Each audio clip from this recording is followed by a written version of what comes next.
I will start with international organization. This module we will discuss. So, international organization, a very important module from prelims as well as from mains point of view. And the most important topic that we need to cover, or the most important international organization that we need to cover, is WTO. I'll take 2 sessions only for WTO. So that long is WTO, so much of concepts are there, and we will have to discuss all the concepts. So WTO means World Trade Organization. So before we discuss about WTO, we have to briefly talk about GATT. GATT means General Agreement on Tariffs and Trade. Okay. So General Agreement on Tariffs and Trade. So from this you can understand that it is related to trade and tariffs. Okay. And there was a meeting which was held in Geneva in 1947, and then it was actually attended by 23 countries. Okay, so the meeting was in Geneva in 1947, was attended by 23 countries and signed this agreement, GATT. So this agreement was actually signed in 1947, and GATT came into effect from 1st of Jan 1948. So these facts are not important, but when we are going to discuss about WTO, you should be knowing this. Okay, so that's why I'm discussing about these facts. Now, if you look into the objective, so this is what we have discussed.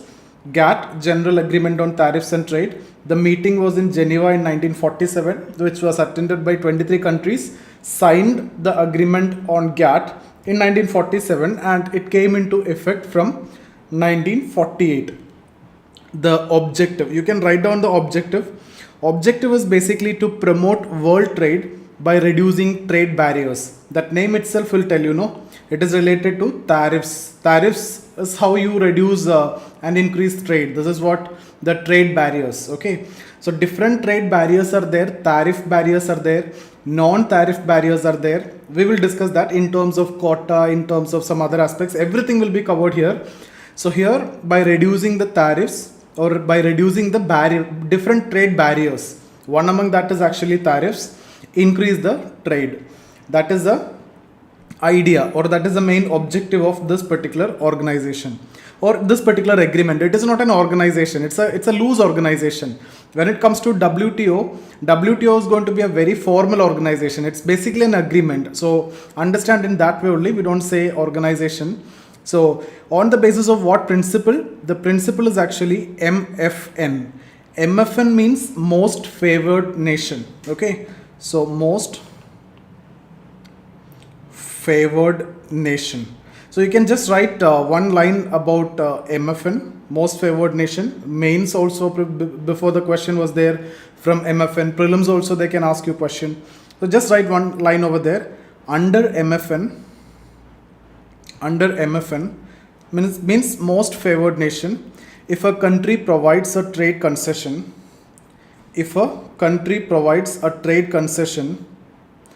to another member of GATT. So if A provide the trade concession to another member, for example B, okay, another member of GATT or WTO, because MFN is going to be the same principle which is coming in WTO also. So under MFN, if a country provides a trade concession to another member of GATT or WTO as per its norms,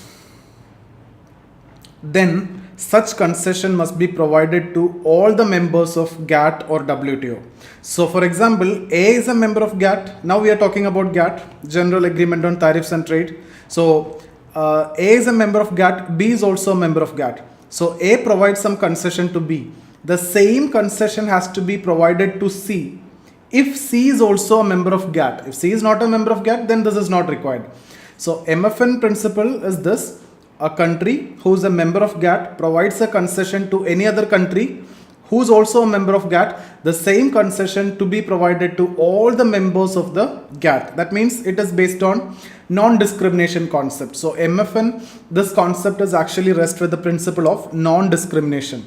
Just write one line there, one more line. It seeks to discourage bilateralism.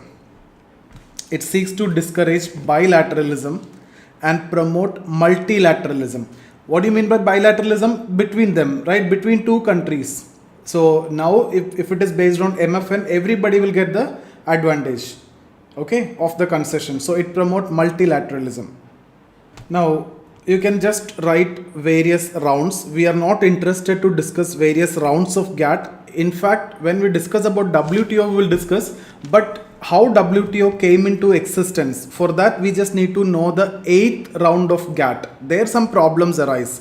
That is the Uruguay round. So first one you may be knowing, you should be knowing the first one, not in detail, at least where it was held. It was in Havana. Okay, so Havana, Cuba. The Havana round 1948. So this is actually the first one. Then 1, 2, 3, 4, 5, 6, 7, and then 8th round is very important for us, because from 8th round, based on that only, some new issues will arise, and that lead to the emergence or formation of WTO, the World Trade Organization. So 8th round is actually Uruguay round. Okay, so 1986 to 94, it went for 8 years because there was no consensus on certain issues. So there were issues between developing countries and developed countries. So actually, if you see in the first 7 rounds, the discussion was mainly connected to the trades and reduce the trade barriers. Okay, so as we have discussed in the objective, it was purely sticking to the objective, the first 7 rounds. So there is not much discussions was there. The discussion was only related to reduction of what? Trade barriers. And trade barriers means it could be in terms of quota. Okay, like you can import certain quantity, that is what quota, or it can be custom duty, or it can be licensing, etc. So these are the different trade barriers. So initial rounds of GATT, if you see, it was all connected with reducing the trade barriers. But in the 8th round, some new issues have been picked up. That is what we need to see here, 8th round, and that issues will be there across when we discuss about WTO. Some new issues like intellectual property rights, intellectual property, and then investment measures, agricultural issues. So all these are important. We have to discuss all these separately. Agricultural issues, environmental issues, etc. So all these have been taken up. So there was the need a balance between develop. So yeah, all these are mainly connected with these issues were actually raised by the developed countries. So, and in fact, there was no consensus between developing and developed countries during this round, Uruguay round. So it went long, and in 1994, the then Director General, actually the head of GATT, the position is Director General. Okay, so DG of GATT, at that time it was Arthur Dungle. So he come up with a solution. The solution was like this. He concluded all the issues which was discussed under a draft. That draft is what we call as draft final act, or this is also known as Dunkel draft on the basis of this person's name. Okay, so it is also known as Dunkel draft as he drafted it. So there is a draft final act. So here in this, the proposals of developed countries was incorporated mainly. That means all these issues that we have discussed, all these were the proposals of developed countries. But at the same time, the genuine concerns or the genuine modification of developing countries also accommodated. Now the question is, according to whom it is genuine? According to the Director General, it is genuine. So it was again not accepted by the developing countries, because here you see there is no possibility of consensus. So it is going long. So the only option now for developing countries is either to accept it or you have to leave out of the organization. Now if you not organization, this agreement, at this time it is not organization. But the problem is, if you leave out of this agreement, then you will lose a lot of advantages, right? Because this trading is giving a lot of advantage for developing countries. There will be a balance which will be created. Okay, so developing countries don't want to leave out of it. So in April 1994, this agreement was actually accepted. In fact, it was forced to accept by the developing countries. They were forced to accept it. Okay, and that that agreement which was signed in 1994 is the Marrakesh Agreement. Actually, it was in the next meeting. So in the next meeting only this agreement was signed. So it is either you can call it as draft final act or Dunkel draft, as it was drafted by Dunkel. So it was drafted by Dunkel and given to the finance ministers of all the countries or the head of all the countries, and they were allowed to discuss. And in the next meeting, there is no alternatives. You have to sign it. If not signing it, you have to opt out of the agreement. So most of the developing countries were actually now forced to sign it because they will lose a lot of advantage if you are not part of this. Okay, so that is what Marrakesh Agreement, and this is the draft final act or Dunkel draft, and finally it got adopted. Now, so this is about the introductory areas, okay, introductory sentence or the idea about WTO. So this actually led to the emergence of WTO. So this Marrakesh Agreement, and in this, the main provision of this Marrakesh Agreement, that is what you need to know. The main provision is the name of this GATT will change, and also the nature of GATT will change. So the name will change and the nature will change. Now the name is changed to what? The name is actually changed to WTO. Now it is an organization. Before it is actually an agreement. That means organization means it is more formal. It is very well structured. I'll come to that. Nature also will change. In what way? Till now it was general agreement on tariffs and trade, right? So it was only talking about trade and tariffs and reducing tariff barriers, etc. But now the nature will change. That means all issues will be developed. Okay, so and one more provision was there, that the developing countries' problems will be resolved. That was also one of the provision, and that is not resolved actually, and it is continuing and it is going on still. Even now that discussion is there. Doha round, now it got stuck because of the issues between developed and developing countries. Okay, so see what happened in Uruguay round, exactly the same thing is what actually going to happen in Doha round in WTO. Okay, so Uruguay round in GATT, what happened over there, it got stuck and it went long. There was no consensus, there was no conclusion. Same issues will come again, and same opposition will come from the developing and developed countries. So Doha round is actually going long and it is not yet concluded, and it is also known as development round. Okay, and here the focus was on developing countries, and it's almost back to Uruguay round, similar concerns. Because you see here, I've told you they were forced to adopt this. It was not as per consensus they have adopted. They're forced to adopt it, and in that there was a provision that the developing countries' problems will be resolved, but it was not happened. Okay, so the same issues were raised here, and it is not yet concluded. We are going to discuss that when we discuss about various rounds of WTO. In detail, I'll cover that. Very important, that can be asked as a mains question. So if you see the fundamental difference between GATT and WTO on the other side. So WTO is actually a very formal organization. Okay. And GATT, if you see, this is a loose agreement or just an agreement, or I can say loose organization. Loose organization. Okay. And here in GATT, you can write narrow agenda. Why? Because only talking about trade and barriers, etc. But here in WTO, there is a wider agenda. So you will be talking about a lot of issues like intellectual property, investment, right? And agriculture. All those issues we have discussed in Uruguay round will be part of this. Environment, etc. Many issues will be discussed here. Now, one important point here is, here when it comes to GATT, there is no judicial power.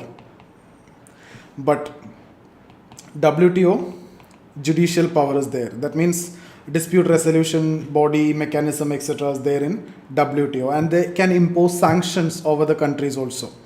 Now, okay, so here it is actually a permanent forum for negotiation. So this is intermittent negotiation. So these are the main difference. So mainly what you need to know here is agreement. This is a very important formal organization. More discussions will be here, more areas will be covered, also have the judicial power. Okay, objectives, so it will be widened based on the wider agenda. The objective will be widened, right? So the main objective, if you see, to improve the living standard. Improve the living standard.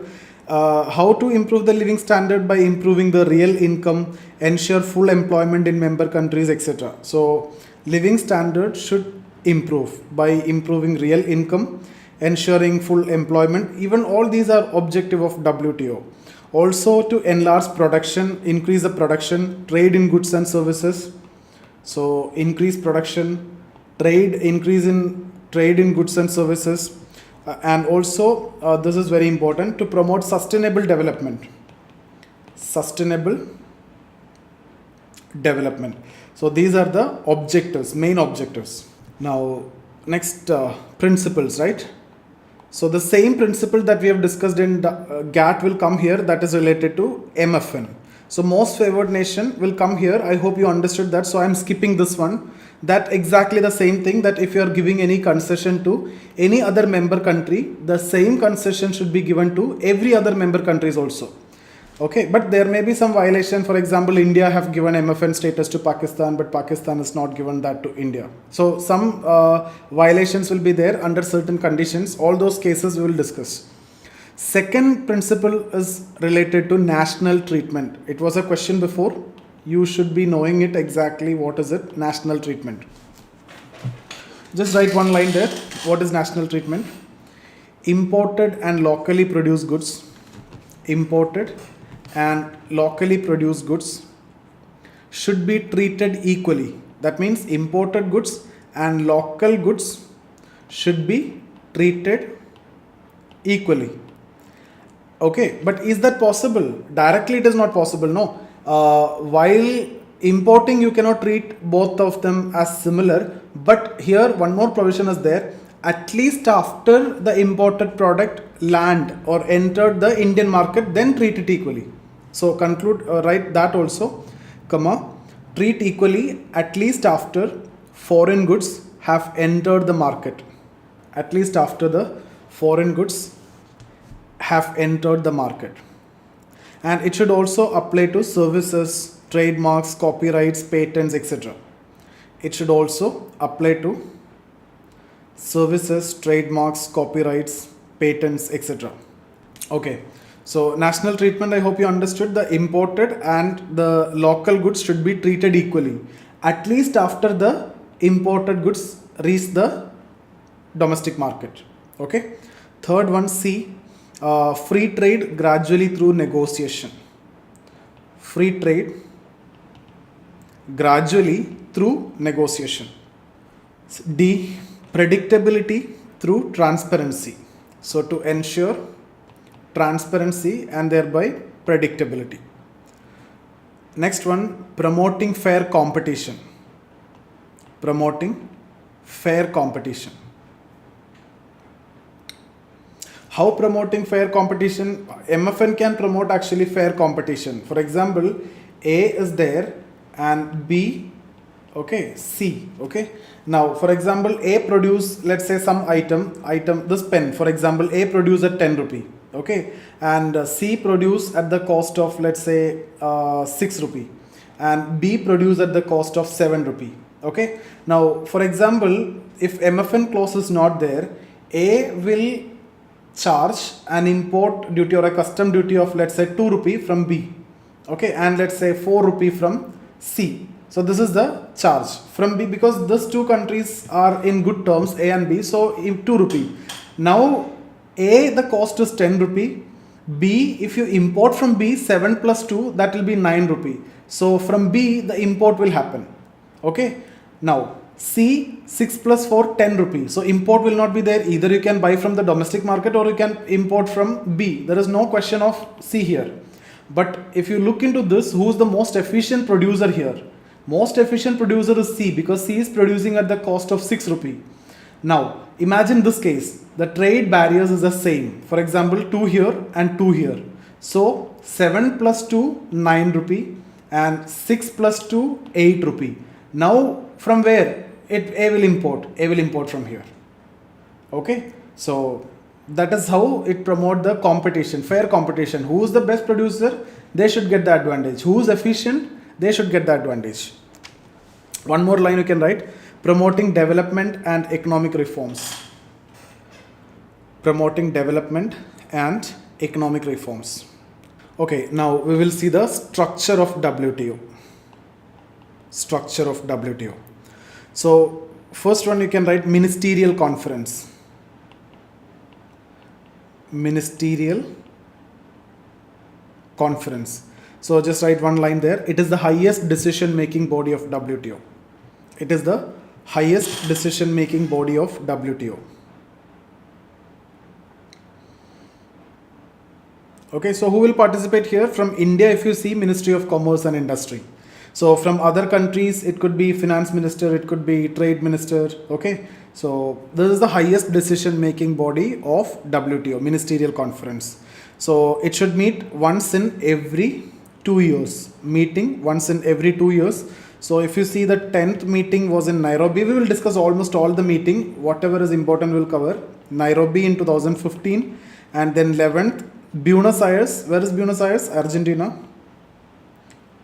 Buenos Aires, 2017, and then 12th was in Nur Sultan, Kazakhstan, 19, like that. Okay, every 2 years there will be a meeting by the ministerial conference. Now after ministerial conference there will be a governing council, or sorry, not governing council, general council. General council. So general council is actually a permanent body. Okay, so permanent body means they usually reside in Geneva. So in the that is a secretariat. Okay, so these are usually secretaries, various secretaries from different countries. So they reside in Geneva. It's a permanent body. Full time they will be in the headquarter. Okay, so say where is secretariat of WTO? Geneva. So they work on the regular basis. So general council. So ministerial conference and then general council. That is the second part. Third one, trade policy review body. Write it completely. Trade policy review body. It conducts reviews of trade policy of member countries. It conducts reviews of trade policy of member countries after every 2 years. After every 2 years, to ensure compliance of WTO norms. So it is basically done to check the member countries whether the WTO norms are complied or not. Okay, to check to ensure the compliance of WTO norms by the member countries.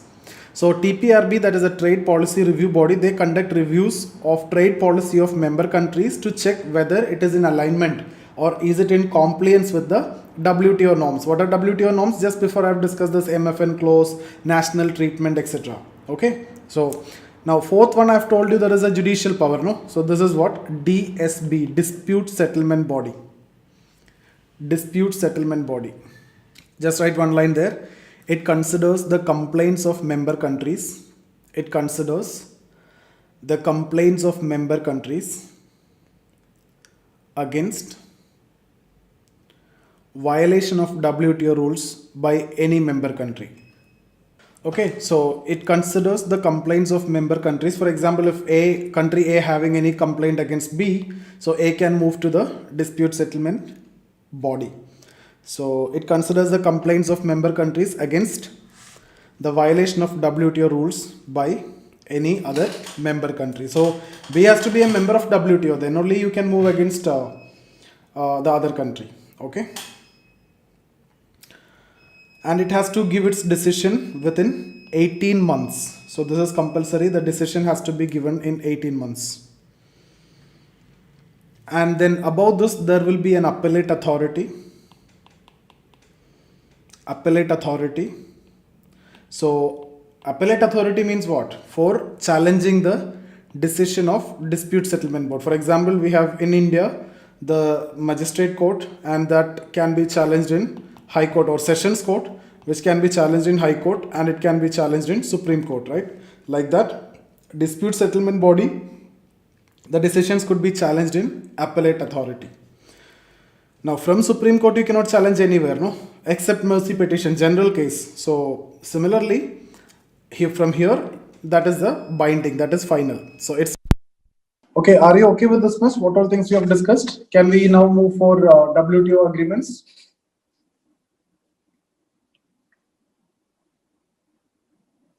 Okay, so we will discuss about WTO agreements. Okay, so first one, agreement on agriculture. Agreement on agriculture. Very important mains question, directly just like agreement on agriculture was asked before, and very important concept. So many things we need to discuss under this. Okay, so agreement on agriculture. So first one, market access. Market access. Under this, we'll discuss 2-3 concepts. First one, tarification. Tarification. So tarification means you can just write one line, conversion of non-tariff barriers to tariff barriers. To tariff barriers. What do you mean by non-tariff barriers? Non-tariff barriers means like quota, like 10 million or 10 quintal or 10 million ton of wheat you can import, right? So such kind of restrictions. That is what non-tariff. What do you mean by tariff barriers? It's in terms of customs duty, etc. Okay, so when we discuss about tarification, the first agreement is conversion of non-tariff barrier to tariff barriers. In terms of quota restrictions, etc., make it in terms of tariff barrier. Initially, it will be high tariff, which may be equivalent to this non-tariff barriers. It will be almost equivalent to that. Then later, it have to be reduced. So tariffs has to be reduced later. Okay, so tarification, non-tariff to tariff. So initially high tariff and then it could be reduced. Second, under the second one, tariff reduction. Tariff reduction. So when we discuss about tariff reduction, the developed countries should reduce 36% in 6 years. So the 6 years is actually a transition period. Okay, so 6 years means 1995 it came into existence. So 6 year means Jan 2001. So there's actually a transition period. So by this in 6 year, 36% reduction by developed countries, and developing 24%. 24%. See, you will see almost in many cases it is easy to remember if you know one. You can see 2 by 3rd. Almost it will be whatever is the commitment of developed countries, 2 by 3rd will be developing countries. You will see this relation in most of the cases. 1 or 2 exception may be there because we are going to discuss too much in terms of numbers in WTO. So you can just keep in mind this point. If you know this, then 2 by 3rd you can take. So 36, 2 by 3, you'll get 24. Least developed countries, LDCs, no commitment. No commitment. Third one, under the itself, market access itself, you can write the third one, preferential access through tariff. Preferential access through tariff. Tariff rate quotas. Preferential access through tariff rate quotas. You can write what is it? Tariff rate quotas, bracket you can write TRQ. Members or member countries have to provide concessional access. Member countries have to provide concessional access to imports. Concessional access to imports through TRQ, that is tariff rate quota, under which quota should not be less than 5% of domestic consumption of crop. 5% of domestic consumption of crop. Okay, so member countries have to provide a concessional access to imports through tariff rate quotas. I'll give you an example, tariff rate quotas, under which quota should not be, so you have to give quota, right? And what is the condition? It should not be less than 5% of the domestic consumption of crop. So this quota should be more than 5%. What do you mean by this? For example, you are talking about import of wheat. Okay, now the domestic consumption, let's take it as 100 million ton. Let's suppose this is a domestic or 100 metric ton. Okay, then what should be the quota here? 5%. What is that? 5 million ton. Okay, so this is what you mean by that. So the imports, give access to imports through TRQ, under which quota should not be less than 5% of domestic consumption. So this, don't make it less than this. At least 5%, or 5% means 5 million ton. In this context, you have to give access to the imports also. Now, is it demanding you to import 5% compulsorily? No, it is not asking you to import 5% of domestic consumption.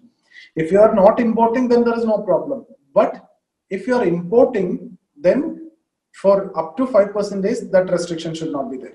Okay, so it doesn't mean that you need to import 5%. It means if you are importing up to 5%, you cannot impose high restriction. It goes like this. You can see like this. So let's say this is 5%. So up to 5% normal, and then beyond that you can go for so much restriction. This is, let's say, up to 5. This up to this normal. Like this is the maybe very less restrictions, and beyond that maybe more restrictions you can impose. Okay, so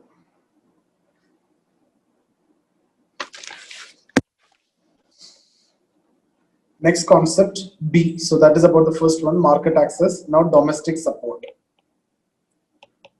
Domestic support. From here also questions was asked before in mains, and this is very controversial also. And we fought a case in the dispute settlement board related to this, body related to this. Okay, so now there is a concept of total aggregate measurement of support. Okay, just write total aggregate measurement of support. It is nothing but subsidy. What do you mean by this support? It is nothing but subsidy. So this, I will use this word now, AMS. What do you mean by AMS? AMS is the aggregate measurement of support. Okay, and the provision here is the AMS, that is the aggregate measurement of support, should be de minimis. De minimis means it means it should be within limits. So there should be limit, and I'll tell you what is the limit for developed countries. Okay, developed countries up to 5% of value of agriculture output. So what do you mean by this? You see the total value of agricultural output, total agricultural output. Of this, 5% should be the AMS. AMS means what? Subsidy. So subsidy should not cross beyond 5% of output. What about underdeveloped countries? Means developing countries like India. So this is up to 10% of value of agricultural output. Okay, so developing countries or underdeveloped countries, it is 10% of output. Developed countries, it is 5% of output. Of what prices? And this output is taken at a base price. What is that? 1986-88. This price is what they have taken. Okay, so it is all about how much subsidy we can give. So how we will decide how much subsidy we need to give? What was the production this year? Okay, and you take the production this year, 10% of that is the subsidy which you can give. So this year it was not that great. The prices was actually very low because of bumper production and all. So if this is what you need to follow, then there will be problem in giving subsidy. And when we implemented this Food Security Act that we have discussed before in the chapter of agriculture, I've told you the subsidy burden was so high, and actually US challenged India in the DSB, dispute settlement body, for that particular subsidy. And because of some other provisions, we got some relaxation In fact, it was relaxation and they allowed us to violate the provision. It is not that in favor of us, it is they allowed us to violate the provision in case of food security needs of the country. So by imposing certain conditions, we are going to discuss those conditions after some time, but now just understand this concept of domestic support. I hope you understood. Domestic support mainly this is related to AMS. AMS means subsidy only, aggregate measurement of support. It should be minimum, and this is a value which is fixed. What is now? What is the logic here? The reason here, if you see, for example, let's suppose in India, let's talk about wheat. The cost is 16 rupee. Okay. Now, if you talk about USA, let's say the cost is 20 rupee. Okay. Now, the third country, let's say some other country Singapore want to import. Okay. Now, imagine the situation. US is giving a subsidy of, let's say, 8 rupee. Now, with the subsidy, how much is the price now? It will be 12 rupee. So from where this country will import now? From here it will import. So what will happen here? Because of this subsidy, if subsidy was not there, from here there will be an import. Now, because of this subsidy, this country is importing from here. This is what you call as trade distortion or trade diversion. So the problem with subsidy is what? This lead to trade distortion or trade diversion. Okay, so it distorts the trade. That's why the countries are so much concerned about subsidy, and this rates are actually fixed.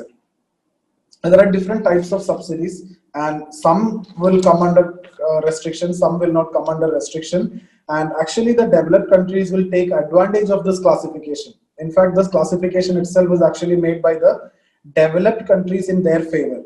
So from this also you will get prelims question.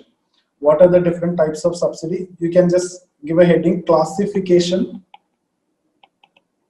of subsidies. First one, green box. Just write what is green box subsidy and then I will explain it. This is simple, this is very easy only. These subsidies include agricultural subsidies which do not distort trade.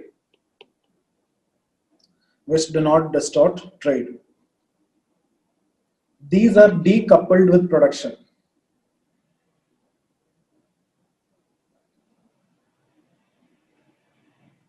These are not coupled, these are decoupled with production. So now if you see here, what is green box subsidy? It will not distort the trade. So do you think restriction is required?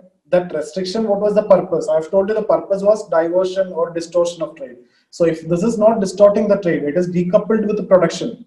If it is helping the production, if it helping the cost of production to come down, thereby the other rate of the good also coming down, then only it is going to be distorting.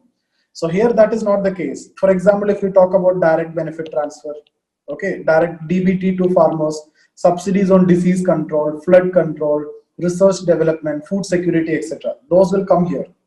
Okay, so this will not come under AMS. That means this will not come under the restriction. Now, what the developed countries will do is they will mostly claim in green box, most of the cases. I'll come to that. So just understand, green box means these are the subsidies which do not distort the trade. It is decoupled with the production. Okay, so these are not included in AMS. So that means restriction is not applicable in the green box. So can you give any percentage or any amount of green box subsidy? Yes, you can give. No problem, no restriction. Can you be sued or challenged in the DSB? No, you cannot. Okay, because these are not trade distorting. Okay, and these are for research development, etc. Second one, amber box. Amber box. It includes trade distorting subsidies. Just write. It includes trade distorting subsidies which are decoupled with production.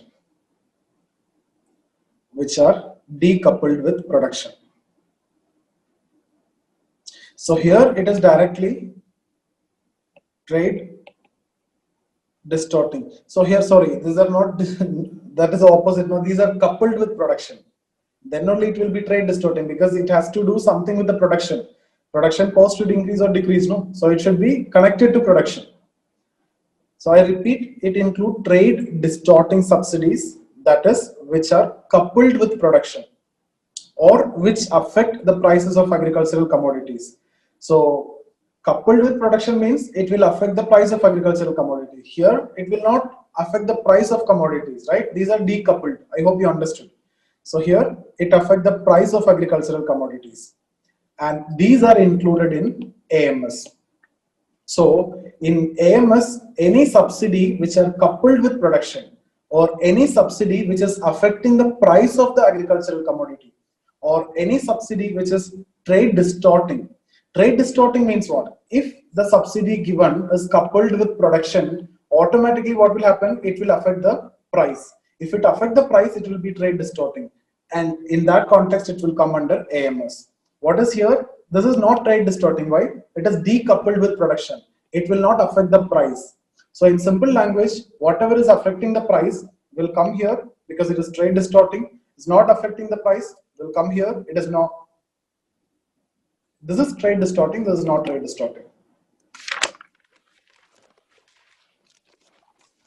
Okay, so that is blue box and amber box. If you want, you can write an example. Subsidies on the basis of per unit agricultural output.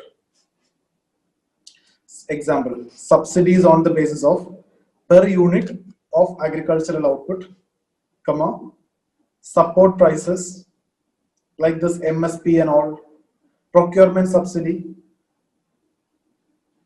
comma, subsidies on agricultural inputs like seeds, fertilizers, pesticides, power, irrigation.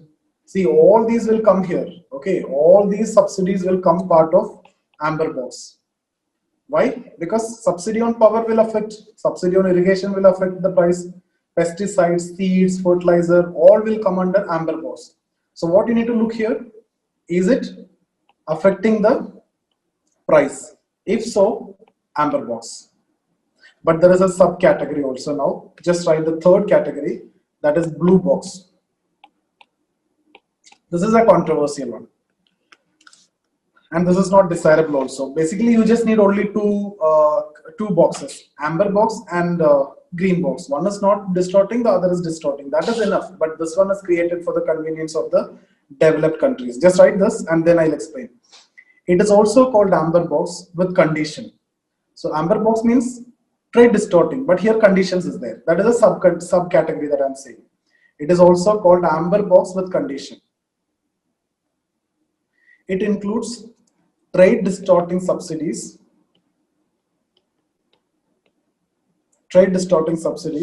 which are not included in AMS,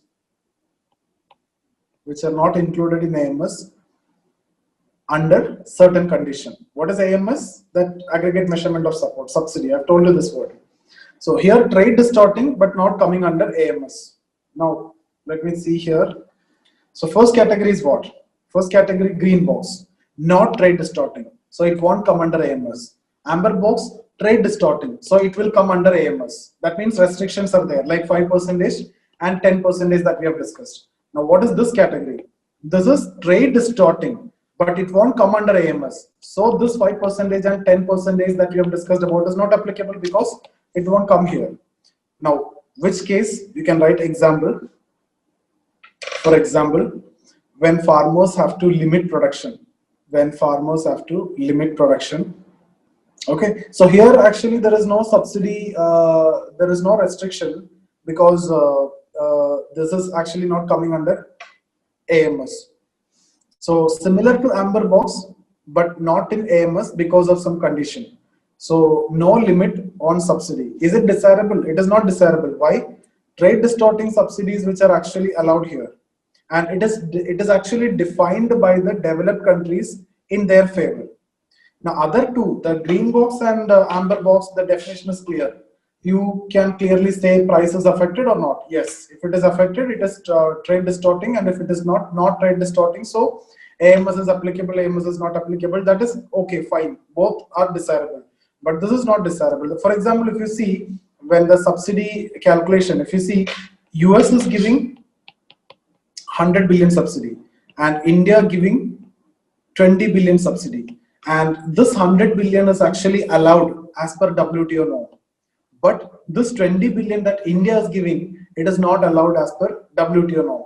The reason is most of the subsidy which are given by US is coming under blue box or green box, not an amber box. But in case of India, it is going to the amber box. So that is actually the problem. And this base year that we have discussed, 1986-88, and this year it was bumper production. The prices was so low, and when the prices was so low, I hope you know the concept of bumper production, how the price is going down, etc. Because supply is so high, so the prices were so low, and based on that, if you calculate the 5% and 10%, the subsidy should also be very, very low. Okay, so here you can see bumper production in US and Europe, and that is also actually a problem. This one, in case of blue box, just understand like this only. Most of the subsidies which are coming under amber box, but the relaxation is claimed by the countries, and most of the subsidies which are given by developed countries will come under this category directly. So this subgroup is actually created by the developed countries based on their situations. So that is actually a question, and that is a problem also in the various discussions, various debates. Next one, special and differentiated box. Special and differentiated box. It includes the subsidies on which LDCs, least developed countries, have unilateral concession. LDCs have unilateral concession. So LDCs have concession, those subsidies will come here. So here there is no restriction or anything. So where is the restriction? Restriction is in the amber box. Okay.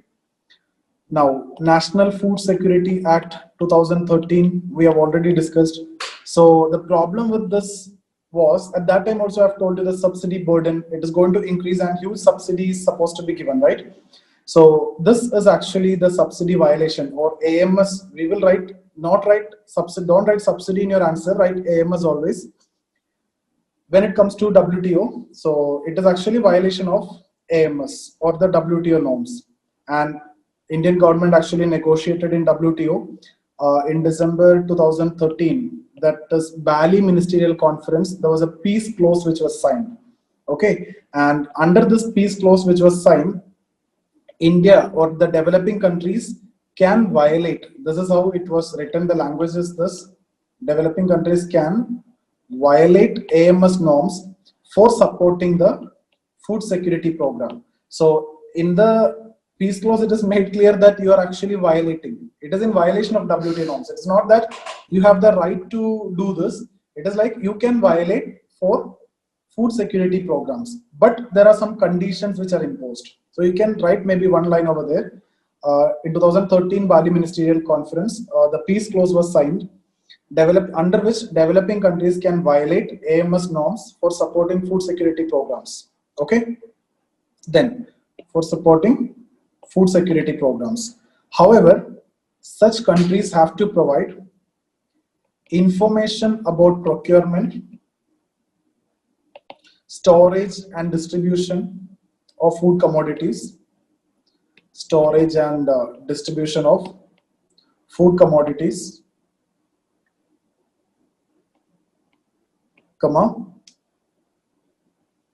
so food information about food the procurement, then storage and distribution of food commodities under their food security program, to WTO, and they also have to ensure that the subsidized commodities should not be exported, and also have to ensure that the subsidized commodities should not be exported. So you have to provide complete information about the procurement, storage, distribution of food security, which is for the food grains for the food security program. And also you have to make sure that it will not be exported, because you are given subsidies, so it is cheap price. So if it is exporting, this is going to be trade distorting. So make sure that it will not get exported. Okay, so it was actually given till 2017 only. and then we negotiated with US, and we said that we won't sign this trade facilitation agreement. We will be discussing about this agreement later. Next session I'll discuss. We won't sign this agreement, and then till this peace clause was getting extended, and it was finally extended infinitely. Okay, so initially this relaxation was actually provided till 2017, but later it was extended indefinitely till a permanent solution is arrived. See, the main point here is when you write the mains questions, this can be asked in mains question, this was asked in mains question. The main, what is the irony here, or what is the contradiction here? US is giving 5 times the subsidy to the farmers.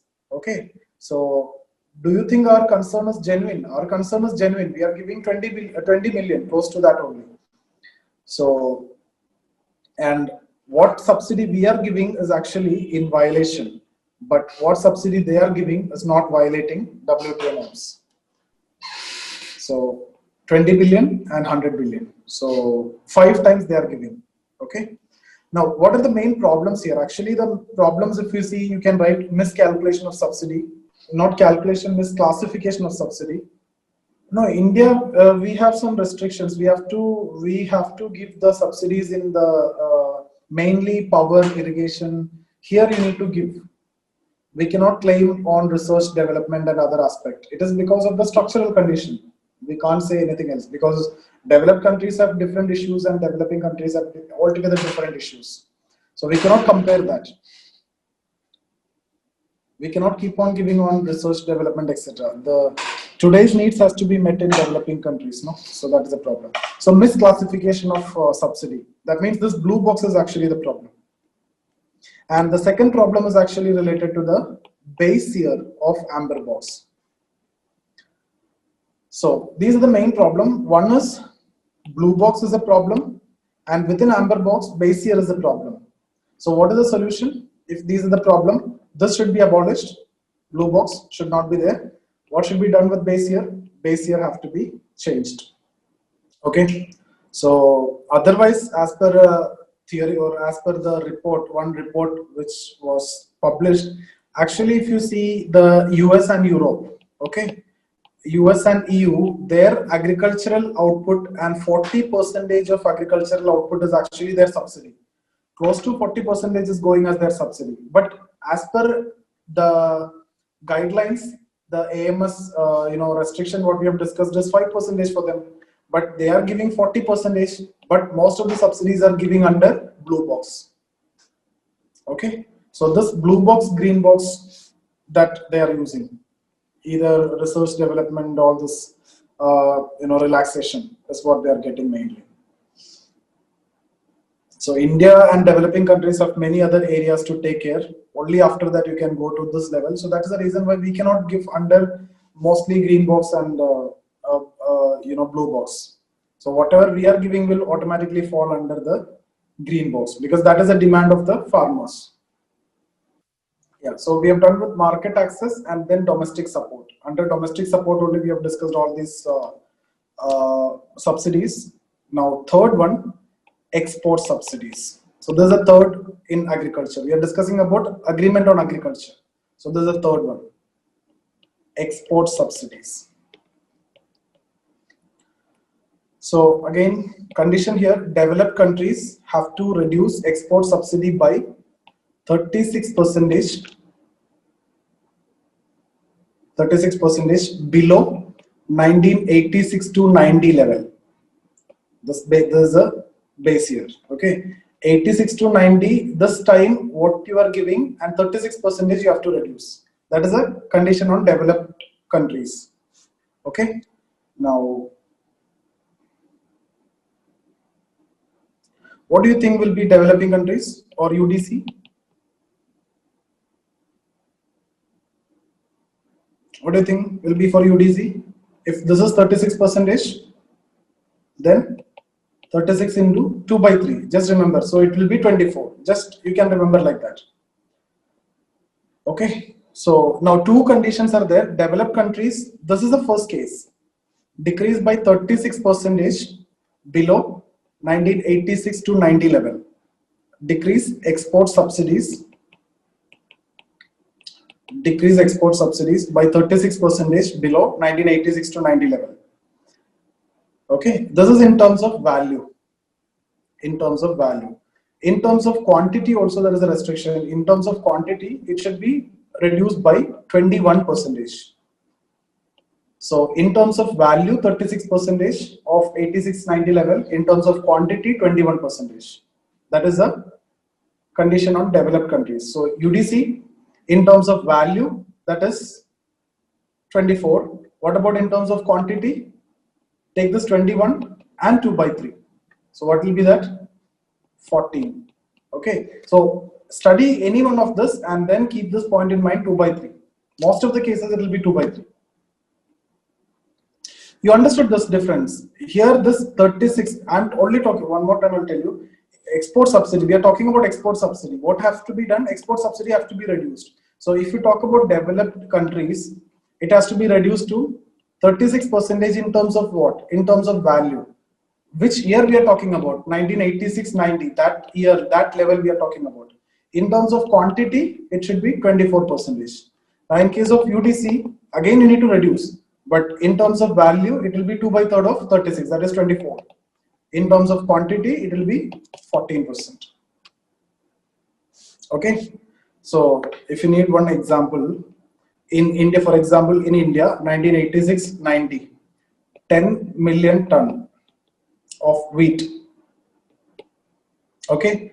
So subsidy was, let's say, rupee 10 billion. Okay. Now, in terms of quantity, how much you need to reduce? Because we are coming under this. In terms of quantity, 14%. Okay. So 14% means 1.4, right? So it will be 8.6 million ton subsidized wheat. In terms of this, if you see 24% in terms of value. So 10 billion was the subsidy in 86. Now it has to be reduced by how much? 2.4 less, right? That means 7.6 billion.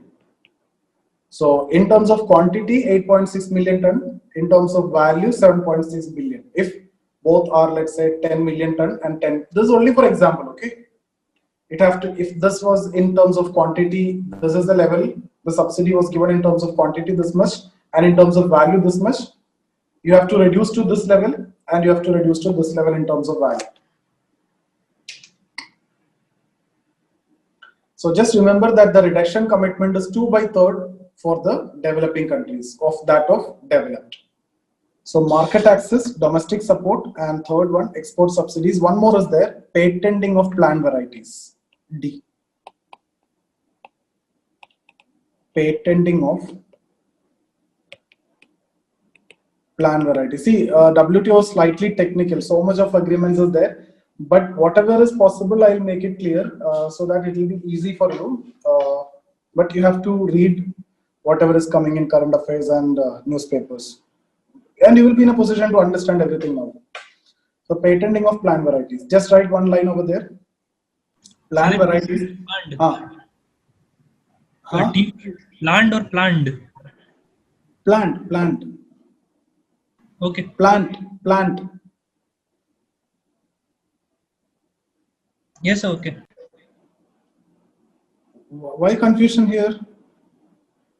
No, I thought it was D, not T. How does it fit here? Yes, okay. It's fruity only. Okay. So plant varieties to be protected. Just write one line there. Plant varieties to be protected either through patents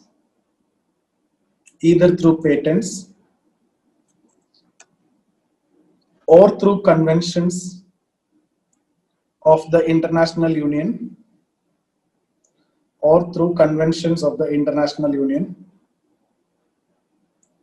for protection of new varieties of plants, or through sui generis. Through sui generis means what?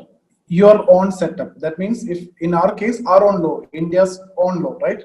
So plant varieties to be protected either through patents or through conventions of the International Union for Protection of New Varieties of Plants. Union for Protection of New Varieties of Plants, or through sui generis. Sui generis means make your own law. So you can write example here, Protection of Plant Varieties and Farmers' Right Act 2001. Okay, so these are the main four agreements that we need to discuss under agriculture, agreement on agriculture. Now we have TRIPS, we have TRIMS, etc., trade-related intellectual property, trade-related investment measures. So different other agreements are also there that I will do in the next session. Okay, so can we stop here today?